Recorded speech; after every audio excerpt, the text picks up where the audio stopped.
Bienvenue sur la chaîne intergénérationnelle CORS Podcast, la chaîne qui prône le bien-être de la famille. Mais comment accompagner nos enfants sans leur mettre la pression?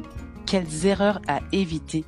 Et surtout, comment ouvrir devant eux le vrai champ des possibles?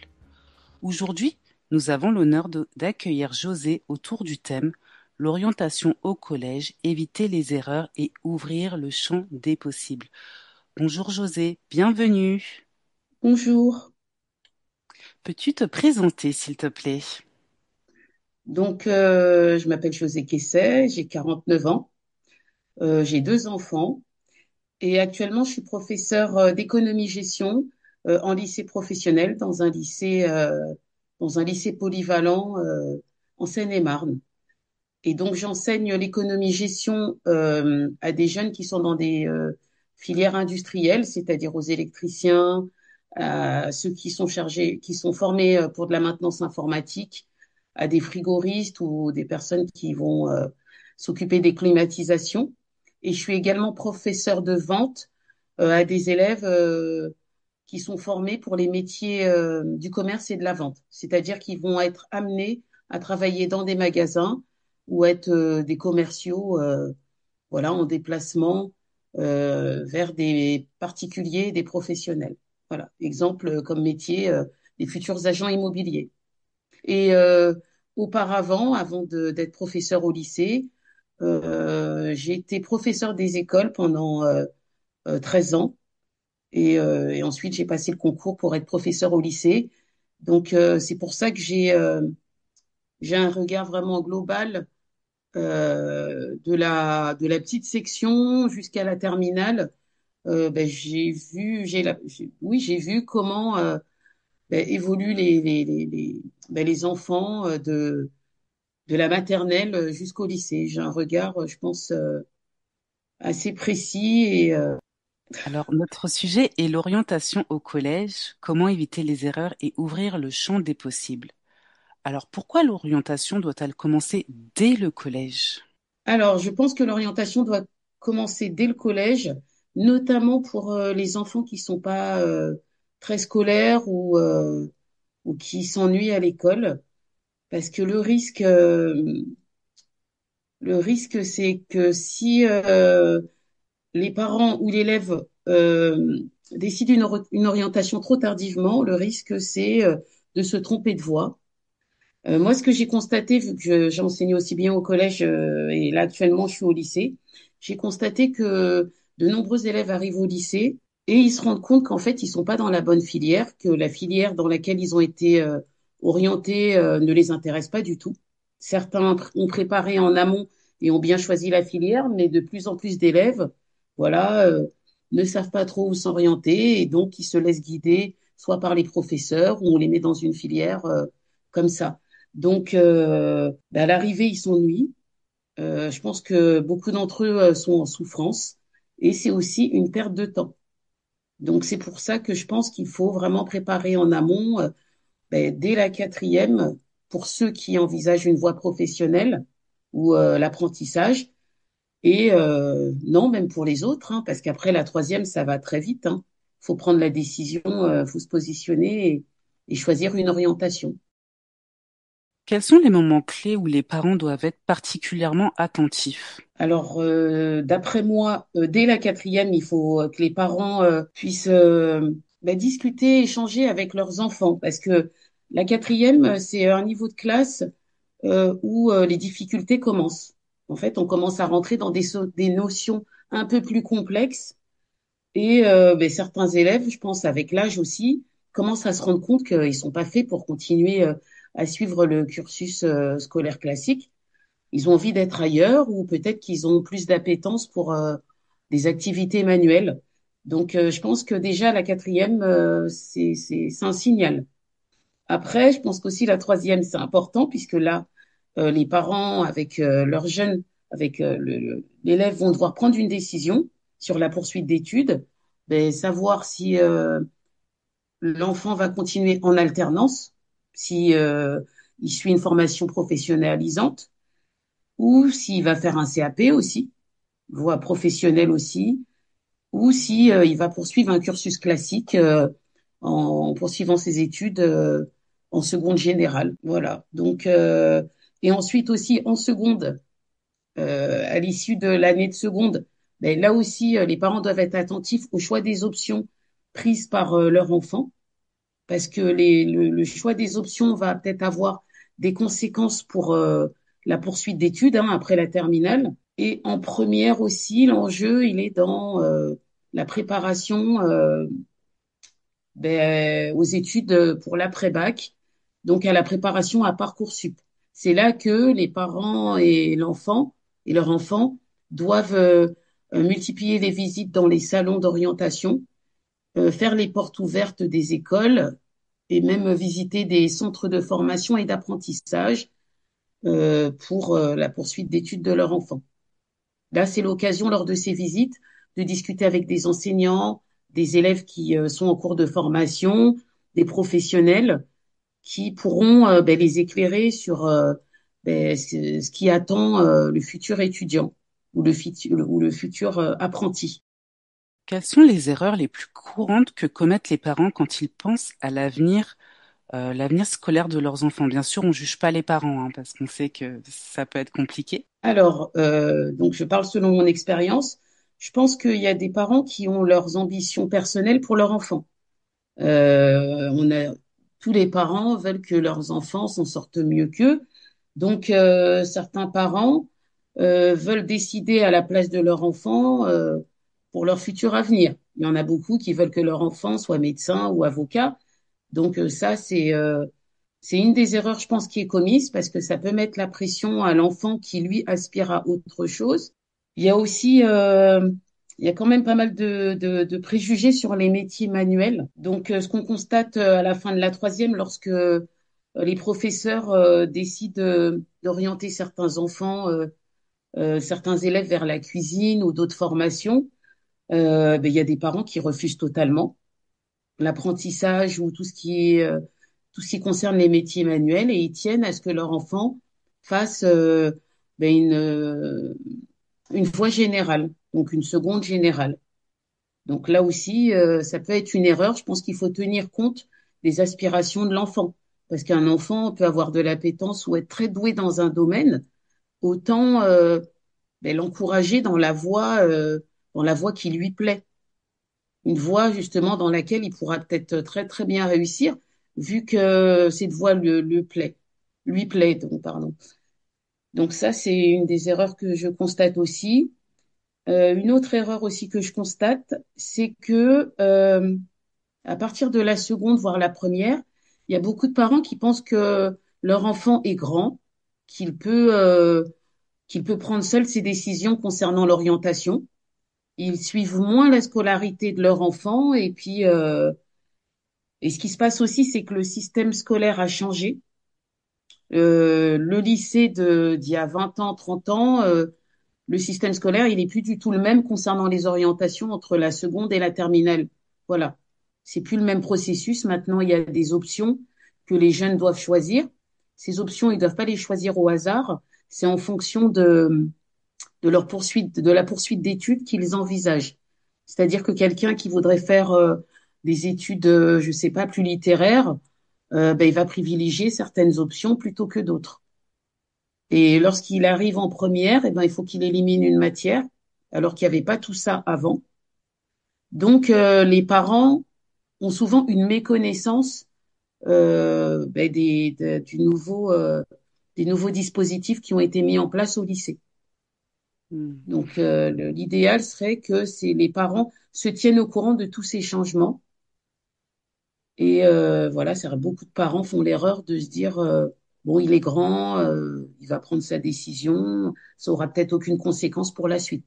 Alors que si le choix des options a vraiment une importance pour l'après-bac, pour la poursuite d'études, parce que pour être accepté dans certaines filières, pour avoir plus de chances d'être pris, il faut avoir pris certaines matières. Il faut qu'il y ait une cohérence du projet professionnel. Donc c'est pour cela que les parents doivent voilà suivre leur enfant jusqu'à sa terminale, hein, on peut dire, hein. Hmm. Ou en tout Et cas l'accompagner, accompagner l'enfant. Et par quel biais les parents ils peuvent se renseigner sur ce qui existe en fait au niveau de l'orientation? Comment ça Au fonctionne? niveau du lycée ou peu importe les structures? Peu importe les structures, aussi bien au collège qu'au lycée. Alors, au collège, il y a le professeur principal qui peut les renseigner à leur demande.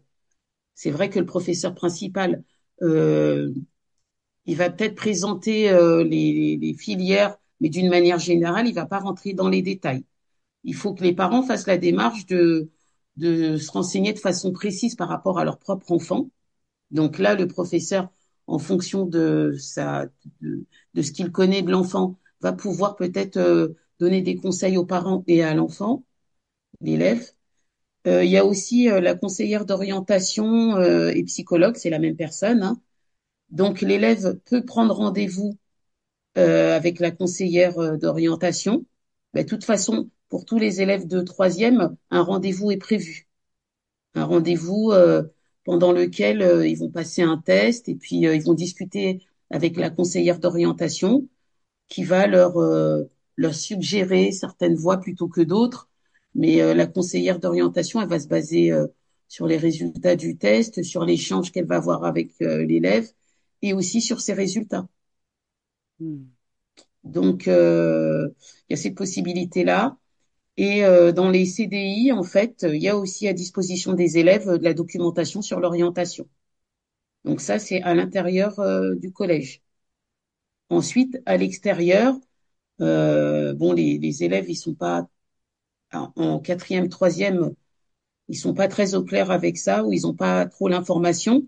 Il y a les CIO, les centres d'information et d'orientation. Donc, il y a des CIO, peut-être pas dans toutes les villes, mais dans de nombreuses villes, on retrouve des CIO. Il suffit peut-être d'appeler à la mairie pour savoir s'il y a un CIO et où il se trouve dans la ville. Il y a aussi ce qu'on appelle le CIDJ, c'est le Centre d'information et de documentation jeunesse. Donc, c'est sur le même principe. Sur place, il y a des personnes spécialisées dans l'orientation qui peuvent ben, guider, accompagner les jeunes et les parents s'ils sont accompagnés de leurs parents. Et il y a aussi dans de nombreuses villes ce qu'on appelle les bureaux information jeunesse. Donc là aussi, ils peuvent aider ben, les jeunes à faire des recherches. Dans le bureau information jeunesse, les jeunes ont accès à des ordinateurs, à des imprimantes, et il y a des personnes qui sont là pour les accompagner s'ils ont des besoins et s'ils souhaitent être informés. Il y a également aussi à l'extérieur tout ce qui est salon de l'orientation, les portes ouvertes aussi de chaque établissement. Chaque établissement en général propose une journée de porte ouverte dans l'année, au moins une. Et vous avez aussi ben, les centres de formation et d'apprentissage où ont lieu des formations en alternance, c'est-à-dire école, une alternance entre l'école et l'entreprise, la vie en entreprise, qui ouvrent leurs portes et lors de ces journées portes ouvertes, il y a la possibilité de voir comment les personnes travaillent en atelier pour les formations manuelles, par exemple. Il y a des démonstrations pour que les visiteurs puissent se rendre compte du métier, découvrir les tâches qui correspondent aux métiers qui seront amenés à exercer plus tard. Donc voilà, les possibilités d'aide à l'orientation sont vraiment vastes. Après, il est vrai que tous les parents ne sont pas forcément au courant de toutes les ressources qui sont à leur disposition. Hmm. Et d'ailleurs, on te remercie, hein, car là, t'en donnes déjà beaucoup. Après, je sais pas si j'ai pas parlé trop vite, mais bon, les Très, personnes pourront réécouter. tout Oui, à oui, il y a fait. beaucoup, vraiment beaucoup de ressources. Et à partir de 16 ans, il y a aussi la mission locale qui est disponible à partir de 16 ans, pour les plus de 16 ans. Et là, pareil, mais comme c'est pas évident à 16 ans de, voilà, de trouver du travail, parce que, voilà, on recrute plutôt à 18 ans. La mission locale, elle est vraiment là pour les accompagner, les aider à rédiger CV, lettre de motivation, les aider à trouver des formations. Et par exemple, il y a l'AFPA qui propose des formations de 9 à 12 mois pour différents métiers. Ce sont des formations accélérées. Donc la mission locale, elle est d'une très grande aide pour les 16-25 ans. Voilà, je pense que là, j'ai cité la Très bien. plupart des aides à l'orientation. Quels sont les plus grands préjugés sur l'orientation ou bien sur certaines filières? Alors, les préjugés, j'en ai parlé tout à l'heure, bah, il y a les préjugés sur la formation et les formations manuelles. Beaucoup de parents se disent, oui, mon enfant, il va aller dans une filière manuelle. Ils le perçoivent comme un échec parfois, alors que ça veut rien dire, hein. Ça n'empêchera pas leur enfant de réussir dans les filières manuelles. Euh, il y a aussi le préjugé par rapport au bac pro. Moi, j'enseigne en bac pro, hein. Beaucoup pensent que les élèves qui s'orientent dans les filières professionnelles type bac pro vont arrêter les études après le bac, alors que aujourd'hui, la plupart d'entre eux poursuivent leurs études. Beaucoup d'entre eux vont en BTS brevet de technicien supérieur, ils vont en BUT, c'est un peu plus, voilà, un niveau un peu plus supérieur au BTS. Et depuis 2 ans, il y a l'ouverture aux classes préparatoires aux grandes écoles de commerce ou d'ingénieurs euh, aux élèves, aux bons élèves de bac pro. Donc, ils ont accès désormais aux mêmes écoles, aux écoles prestigieuses comme HEC, l'ESSEC, toutes les grandes écoles d'ingénieurs ou de commerce en faisant une classe préparatoire en 3 ans. Les classes préparatoires classiques se font en 2 ans. Là, maintenant, pour les bacs pro, ben, comme ils ont besoin d'une remise à niveau, notamment pardon, au niveau de la culture générale, cette classe préparatoire se fait en 3 ans. Et après, dans ces écoles sont réservées des places pour les élèves qui ont suivi un cursus en bac professionnel. Et ça, c'est très développé, justement, ces C'est classes récent, en préparatoires. fait. Ok. En fait, c'est très récent. Les élèves sont pas au courant. Moi, depuis que je le sais, ben, j'en parle aux élèves qui ont des profils des élèves qui pourraient suivre en classe préparatoire, hein, les très bons éléments, qui sont très à l'aise, qui réussissent haut la main leur terminal bac pro. Je leur en parle, mais la plupart des élèves ne sont pas du tout au courant. C'est récent, ça va être cette année, ça va être la troisième année, je pense. Ok. Et puis, ils ont aussi la possibilité de suivre des licences professionnelles, d'aller à l'université, comme, euh, comme les élèves qui ont fait des bacs généraux ou technologiques. Donc, voilà, ça fait partie des préjugés. Euh, voilà, la plupart des gens ne sont pas au courant que, voilà, aujourd'hui, même avec un bac pro, on peut retrouver des élèves qui ont suivi un cursus de filière générale. Ils peuvent se retrouver durant leur parcours après le bac. Hmm. Donc, voilà. Et après, la conseillère d'orientation, pour beaucoup d'élèves, la conseillère d'orientation ne sert à rien parce qu'ils considèrent que voilà, elle les éclaire pas plus que ça sur les futurs métiers qu'ils pourraient exercer. Donc, voilà, ça c'est un des préjugés que les élèves ont. Et Ça dépend en voilà. fait de la filière, ça dépend du profil de la personne, je pense, finalement. Oui, mais les élèves pensent que la conseillère d'orientation ne tient pas compte de leurs réelles envies. Parce Hmm. que si elle se base sur des tests, plus, bon, elle regarde aussi les résultats scolaires, elle va pas forcément. Il y a des élèves qui m'ont déjà dit qu'ils n'avaient pas été encouragés dans la voie qu'ils voulaient poursuivre. On va dire oui, mais avec, voilà, je vous conseille plutôt d'aller vers telle voie, au vu de vos résultats scolaires. Par exemple, j'ai un élève, il est en bac pro, mais il veut devenir médecin. Donc, il m'a raconté son histoire et il m'a dit que sa sœur avait suivi le même cursus que lui. Elle est passée par un bac professionnel et elle a quand même fait médecine. Elle a aussi fait médecine. Elle a fait médecine et donc aujourd'hui, elle est chirurgien et pourtant, elle Wow. est passée par un bac pro. Donc, voilà, j'ai été surprise aussi, mais comme quoi tout est possible. Waouh. Les parents écoutaient bien ça, hein. Oui, tout est possible. Et donc, lui aussi, il envisage de devenir médecin. Et vu qu'il a le modèle de sa sœur, il a l'exemple de sa sœur, il va tout mettre en œuvre pour devenir médecin. Il m'a dit qu'il prenait des cours en dehors des cours du lycée. Il prend des cours de remise à niveau en sciences, en mathématiques, pour pouvoir tenter sa chance en médecine après le bac. Ouais, c'est bien, il sait ce qu'il veut en fait. Exactement. Donc c'est pour ça qu'on a, voilà, il y a plein d'images préconçues sur tout ça et rien n'est impossible. Ouais, c'est un Voilà. beau message. Mm. Et comment un parent peut-il soutenir son enfant sans lui imposer son chemin, sans lui imposer un Ouais. chemin? Parce que ça, c'est très, très, Alors, très courant, hein. c'est vrai, c'est vrai. Donc, ce que peut faire le parent, c'est déjà soutenir son enfant dans son choix en fonction de l'âge. Plus tôt le parent va accompagner son enfant et, euh, et plus l'enfant aura une vision des champs des possibles. Donc, ce qu'il est possible de faire, c'est de faire découvrir différents univers à son enfant très tôt, hein, mais pas forcément en pensant au futur de façon ludique, et puis juste pour ouvrir son enfant vers différentes choses qui existent en fait.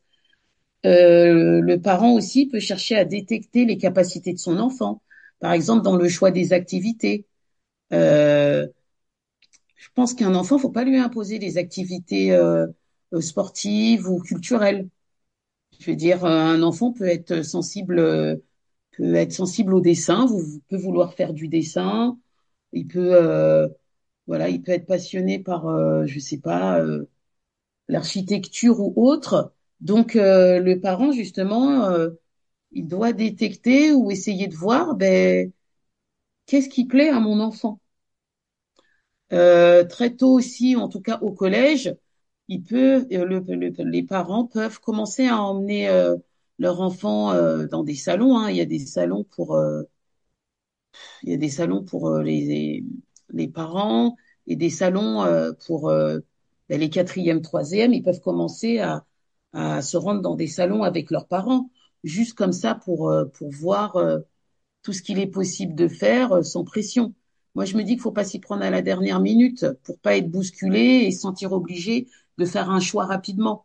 Donc, c'est pour ça que je préconise que les visites de salon de l'orientation se fassent en quatrième, tranquillement, voilà, jusqu'à la troisième, jusqu'à ce qu'il faille décider de l'orientation.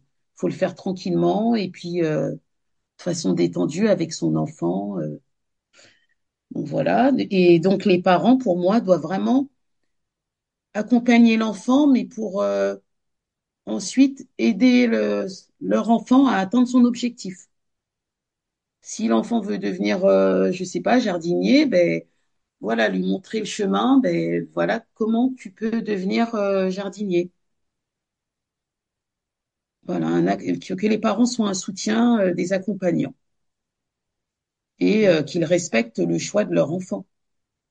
Parce que l'objectif, c'est quand même leur enfant soit bien dans le futur métier qu'il va exercer. Parce qu'il faut tenir sur la durée hein, après, hein.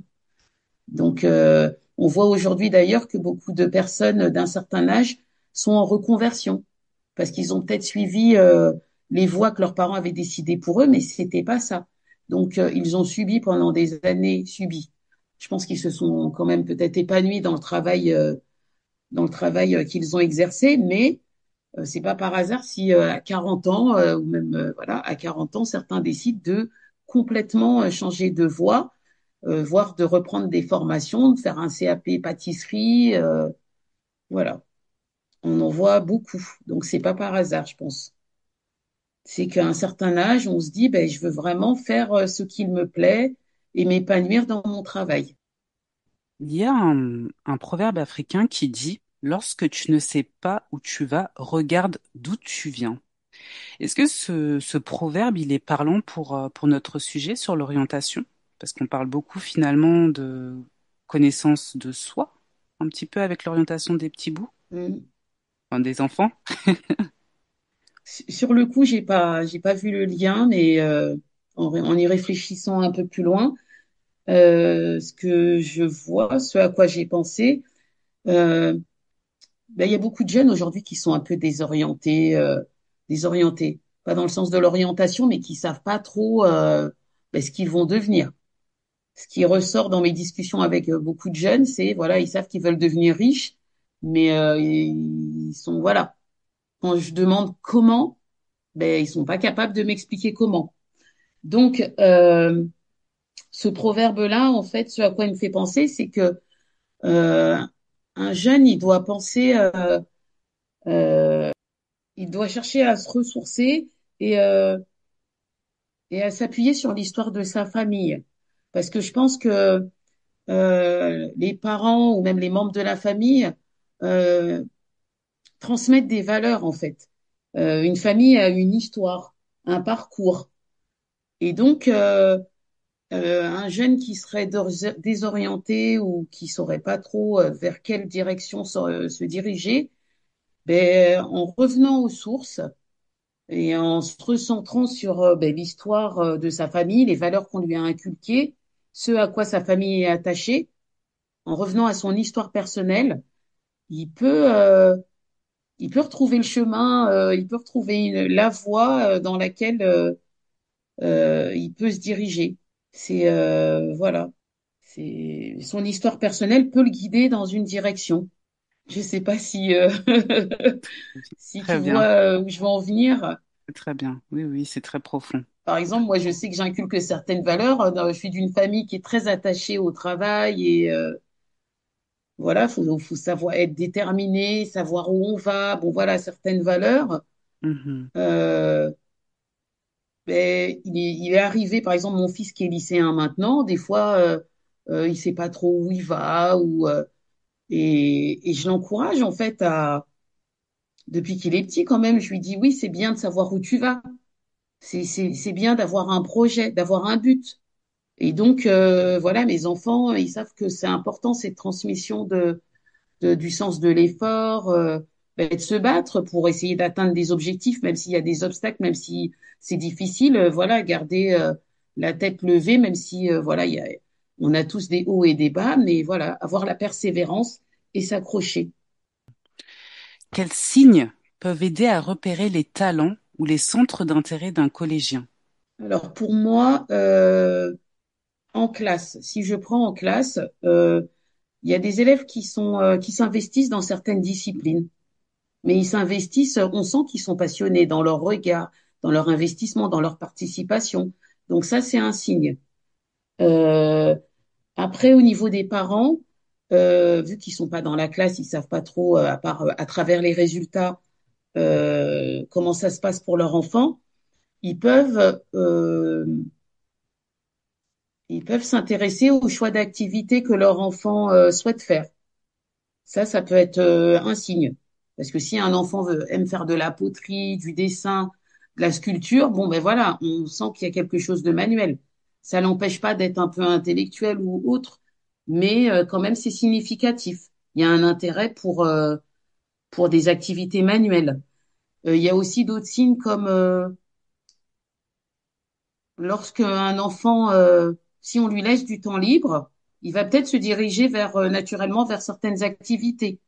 Je prends par exemple, j'ai ma fille, lorsqu'elle a du temps libre, elle aime écrire. Dès qu'elle a du temps libre, elle va lire ou écrire, sans que je lui demande quoi que ce soit. Donc ça, c'est voilà, ce sont des signes de ce type-là qui nous donnent une indication euh, de l'intérêt qu'a l'enfant pour certaines activités, voire certains métiers. Mm. Le collégien qui va être passionné par les ordinateurs, dès qu'il va avoir du temps libre, il va se diriger vers son ordinateur. Il y en a certains, moi j'ai connu des jeunes qui me disaient que ils ont commencé à démonter ben, les différents éléments de l'ordinateur. C'est comme ça qu'ils ont appris à réparer, à faire de la maintenance informatique. Mm. Donc voilà, être attentif, observer son enfant et voilà l'encourager à faire des choix dans la mesure du possible, hein. Quand je parle des choix, des choix d'activité ou voilà, qu'il n'hésite pas à exprimer ses envies. Tiens, j'ai envie de faire ça, j'aimerais bien faire ça. Ça, ce sont des signaux qui peuvent éclairer les parents. Encore faut-il que les parents soient attentifs et réceptifs à tous ces petits signaux-là. Et comment encourager un enfant à être curieux et à explorer différents domaines et à sortir de sa zone de confort? Parce que c'est vrai que de nos jours, on voit les enfants, enfin beaucoup d'enfants qui restent uniquement dans la technologie, leur téléphone, etc., les réseaux sociaux, mais plutôt à s'ouvrir à la vie, à d'autres choses. Là, pour moi, spontanément, l'enfant, sauf s'il est passionné par quelque chose, il va pas se diriger, il va pas s'ouvrir à des choses dont il a jamais entendu parler, des choses qu'il ne connaît pas. Donc, c'est là que les parents doivent intervenir parce que les parents, ben, ils savent plus de choses et c'est aux parents de favoriser l'ouverture de leur enfant. Alors, comment ils peuvent faire? Ben, après, ça nécessite de l'investissement, hein, je reconnais de l'investissement personnel, physique et parfois financier, c'est de sortir, de sortir son enfant de son environnement habituel, c'est-à-dire l'emmener faire des visites culturelles. On peut lui prendre des abonnements de magazines, hein, par exemple, des magazines sur le thème de son choix. On peut dire, ben voilà, qu'est-ce qui tu t'intéresses? Ça te plairait d'avoir un magazine sur les sciences, sur la géographie, voilà. Abonner son enfant à des magazines. Après, si on a un peu moins les moyens, on peut emmener son enfant à la médiathèque. À la médiathèque, au niveau des lectures, il y a toutes les possibilités. Je veux dire, l'enfant, il peut s'évader. Donc, consacrer du temps à aller à la médiathèque, c'est gratuit. Et il y a la possibilité de partir avec des ouvrages, les ouvrages de tous les domaines possibles. Et donc, l'enfant pourra découvrir ben, voilà, de nouveaux horizons. Et puis, s'il a plus d'intérêt pour un domaine, eh ben, il va chercher à creuser davantage et en savoir davantage sur ce domaine. Après, il y a tout ce qui est voyage aussi. Les voyages, même les colonies qui se font les séjours hein, pour enfants. Il y a beaucoup d'enfants qui, lors des voyages ou lors des colonies, ben, ils découvrent des choses ben, qu'ils ignoraient totalement, en fait. Ça peut être de la nourriture, ça peut être maintenant il y a des stages d'informatique, tout se fait d'astronomie, il y a des stages de tout. Donc voilà, dans le cadre des vacances, c'est aussi une occasion de faire découvrir de nouveaux domaines à ses enfants. Voilà. Puis après, emmener les enfants, par exemple, au parc de la Villette. Il y a, ouais, ça s'appelle, à côté de la Géode, parc de la Villette, il y a la Cité des enfants, où les enfants peuvent découvrir ben, des nouveaux domaines scientifiques ou faire de la manipulation, expérimenter les cinq sens. Donc voilà, multiplier les situations, ben, les différentes situations de la vie, oui, multiplier différentes situations de découverte. Peux-tu nous parler des métiers en tension et des secteurs qui recrutent en France en 2025? Donc les jeunes en fait sont tous intéressés par les mêmes voies. Ils veulent tous faire du marketing, travailler dans l'événementiel, alors que il y a des métiers en tension où il y a vraiment d'importants besoins, mais ce sont pas des métiers qui font rêver. Donc par exemple en carrosserie, ils recherchent du monde. C'est un métier qui est pas très connu, mais il y a des besoins et les salaires sont intéressants. Ils recherchent aussi des serruriers, par exemple, des bouchers. En logistique, il y a d'importants besoins parce qu'avec la mondialisation et l'internationalisation des transports, il y a besoin de personnes dans les entrepôts et pour gérer les marchandises. Et c'est dommage que ben, tous ces métiers où il y a de forts besoins n'intéressent pas les jeunes ou il n'y a pas une communication importante qui est faite autour de ces métiers où il y a de forts besoins euh, pour diriger les jeunes vers ces métiers. Et c'est dommage. Et il n'y aura pas du travail pour tout le monde dans le marketing, dans l'événementiel ou en tant que community manager. Donc, il doit y avoir un travail qui doit être fait dans les établissements, dès le collège, sur tous ces métiers méconnus, méconnus des jeunes, comme chaudronnier, la sidérurgie, tout ça, tous ces métiers-là qui n'intéressent personne ou qui font pas rêver. Alors, en quatrième et en troisième, les enfants font des stages en entreprise. Peux-tu nous dire quelques mots sur l'importance de bien choisir ces stages? Alors, en quatrième et troisième ou troisième, les élèves, les collégiens sont amenés à faire un stage de découverte pour qu'ils puissent se rendre compte de la vie en entreprise. Alors, j'ai échangé avec des responsables d'entreprise et qui m'ont dit que les collégiens, le profil des collégiens ne les intéressait pas trop. Pourquoi? Parce que ils ne leur sont pas d'une grande utilité, à part peut-être faire des photocopies ou oui, faire des copies, des photocopies ou des petites tâches. Donc, ce n'est pas facile pour les jeunes collégiens de trouver un stage. Donc, le plus simple pour eux, souvent, c'est par le réseau des parents, par les connaissances des parents, pour trouver plus facilement un stage. Et, euh, et ensuite, ce que je veux dire, c'est que pour un enfant qui sait à peu près dans quel domaine il veut s'orienter, le stage a une importance. Autant qu'il choisisse un stage où, où il, un stage dans le domaine vers lequel il va s'orienter et où il pourra voir si finalement travailler dans ce domaine ou dans ce secteur d'activité lui plaît ou pas. Parce que par exemple, il y a certains enfants, ils vont vouloir, je sais pas, être infirmier ou infirmière, et puis en allant faire un stage à l'hôpital, ils se rendent compte que cet environnement leur convient pas. Donc c'est à cette occasion que voilà, il peut y avoir certains éclaircissements pour certains collégiens. Ce stage, il sert à voir comment ça se passe en entreprise ou dans le monde du travail. Et pour les collégiens dont les parents n'ont pas particulièrement de réseau, Vous enfin connaissez. un réseau professionnel, comment est-ce qu'il existe des structures pour les aider à trouver ces stages? Alors, dans les établissements, en fonction du bon vouloir du professeur et non, il n'y a pas. Je pense qu'il y a que le professeur qui peut aider. Euh, non, il n'y a pas de personne qui est destinée, qui a pour fonction de trouver des stages, peut-être la conseillère d'orientation Ok. et les professeurs et par exemple la CPE qui a des connaissances qui a des contacts dans les entreprises, parce que d'année en année, le réseau de, le réseau d'entreprises de l'établissement augmente. On a des contacts avec les entreprises.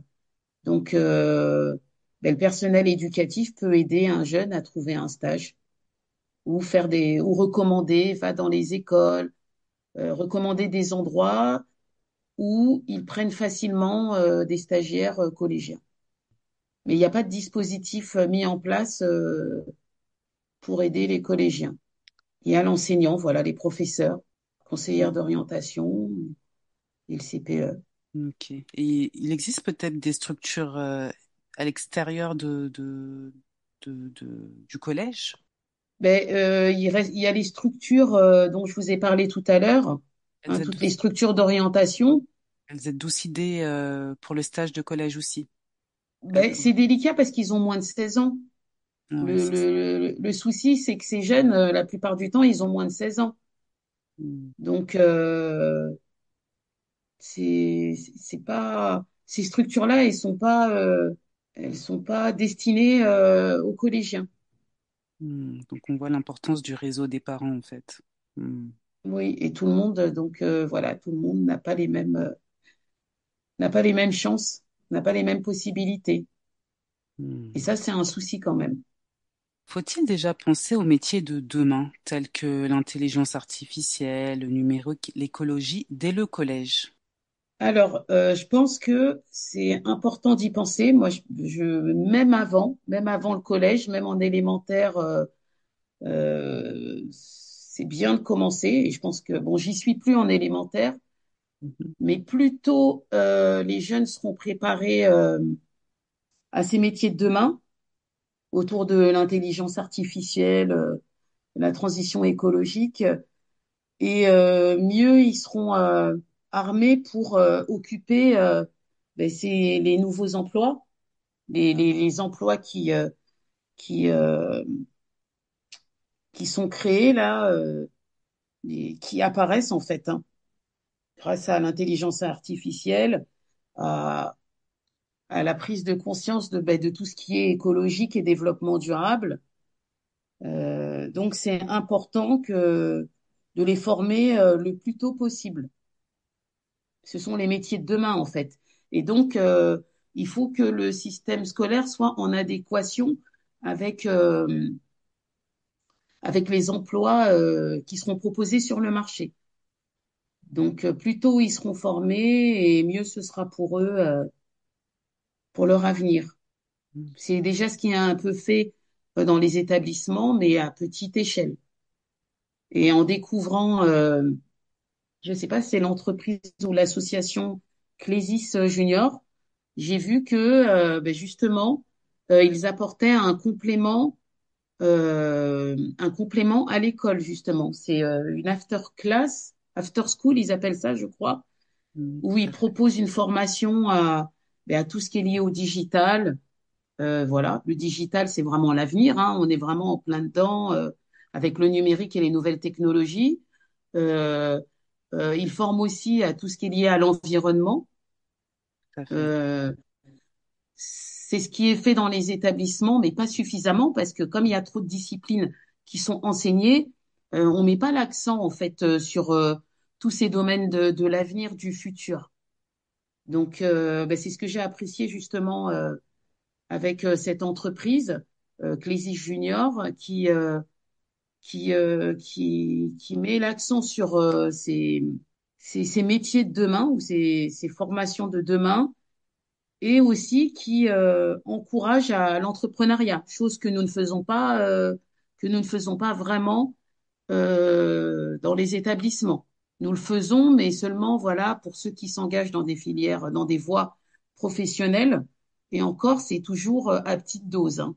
C'est pas suffisant. Donc, Clézy Junior, j'ai vu, cherche à mettre en confiance les jeunes de 3 à 18 ans. Euh, Elle propose l'identification des potentiels de chacun et le fait de mettre en confiance les jeunes, ça les encourage à prendre des initiatives et ça les encourage à être ambitieux, à, à aller au bout de leurs rêves. Et je trouve que on met pas suffisamment l'accent sur tous ces points-là à l'école. Peut-être parce que voilà, c'est vrai que nous avons des classes avec des gros effectifs et Clézy Junior justement prend des petits groupes et peut personnaliser ils peuvent personnaliser le travail qu'ils font avec chaque jeune.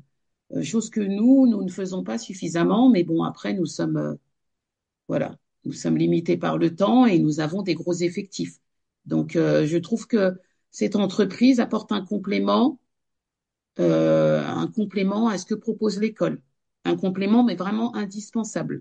Et l'école devrait s'en inspirer pour se moderniser au niveau des contenus d'apprentissage. Parce qu'il y a certaines choses qui sont plus importantes, notamment la maîtrise de l'oral et savoir s'exprimer. Ça, c'est vraiment déterminant dans le monde du travail.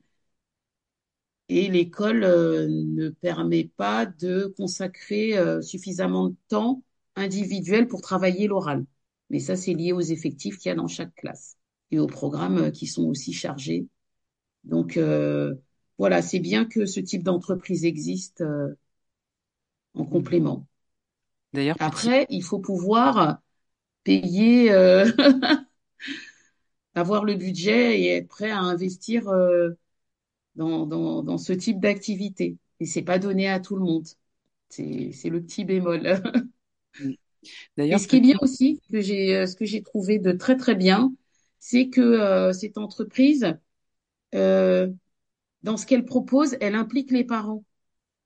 mm, Les parents sont obligés de s'impliquer, sinon ça peut pas fonctionner. Ça peut pas se limiter à ce que le jeune va apprendre euh, avec Clézy Junior. Les parents sont partie prenante, doivent être partie prenante pour que le projet fonctionne parfaitement.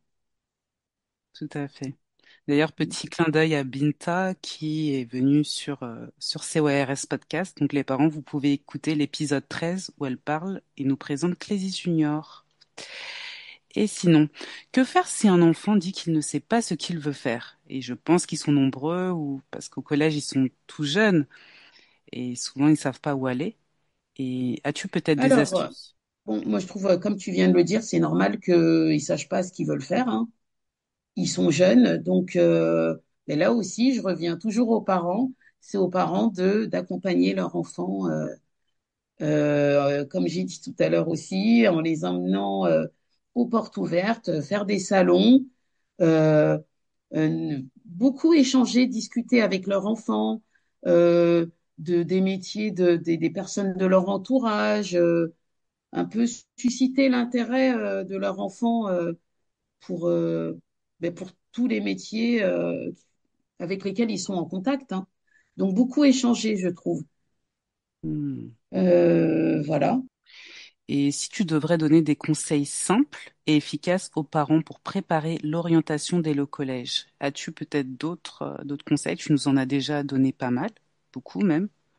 Ben, suivre le conseil qui englobe le tout, c'est accompagner son enfant du début à la fin, Ok. jusqu'à ce qu'il rentre dans sa formation finale, quand il commence à se mettre au travail. Vraiment accompagner et soutenir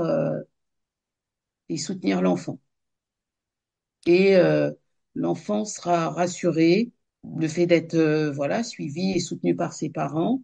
Et après, voilà, utiliser tous les circuits qui existent, euh, tous les circuits qui existent, notre entourage, voilà, parler des métiers de toutes les personnes de notre entourage et toutes les structures existantes sur l'orientation. Avoir recours à toutes ces structures liées à l'orientation. Il y a aussi des sites, hein, que les parents peuvent consulter et que le jeune aussi peut consulter, des sites tels que l'ONICEP. Il y a le site L'étudiant. Euh, il y a aussi un site qui s'appelle Mon orientation en ligne. Ils peuvent consulter ces sites où beaucoup de métiers sont présentés. Sur le site Mon orientation en ligne, il y a un numéro de téléphone que les parents peuvent composer où ils pourront parler avec des spécialistes de l'orientation et voilà, être accompagnés, conseillés. Voilà, il y a de plus en plus de dispositifs qui sont mis en place pour aider les parents à l'orientation de leur enfant. Un dernier mot, José, pour tous les parents qui s'inquiètent de l'avenir de leurs enfants. Un mot d'encouragement. Alors, un mot d'encouragement, tenez bon, euh, soutenez votre enfant et le résultat sera au bout. Et ma dernière phrase sera, la persévérance est le secret de la réussite. C'est une phrase qu'on m'a dite un jour et voilà. Quand j'ai des moments de découragement, je m'accroche à cette phrase en me disant, faut persévérer et le résultat sera au bout. Alors, nous allons vous mettre sous la vidéo le contact de José. Un grand merci à toi pour tout ce partage, toutes ces infos. Et beaucoup de parents et d'enfants seront très contents car tu nous permets de guider peut-être et certainement l'avenir de certaines familles. Un grand merci à toi, José. Merci à toi également et j'espère avoir été suffisamment claire et que j'ai pas parlé trop rapidement. Très, Voilà. très bien. Très bien. Et n'hésitez pas, si vous avez des questions, vous pouvez nous les envoyer. Ciao, ciao. Au revoir.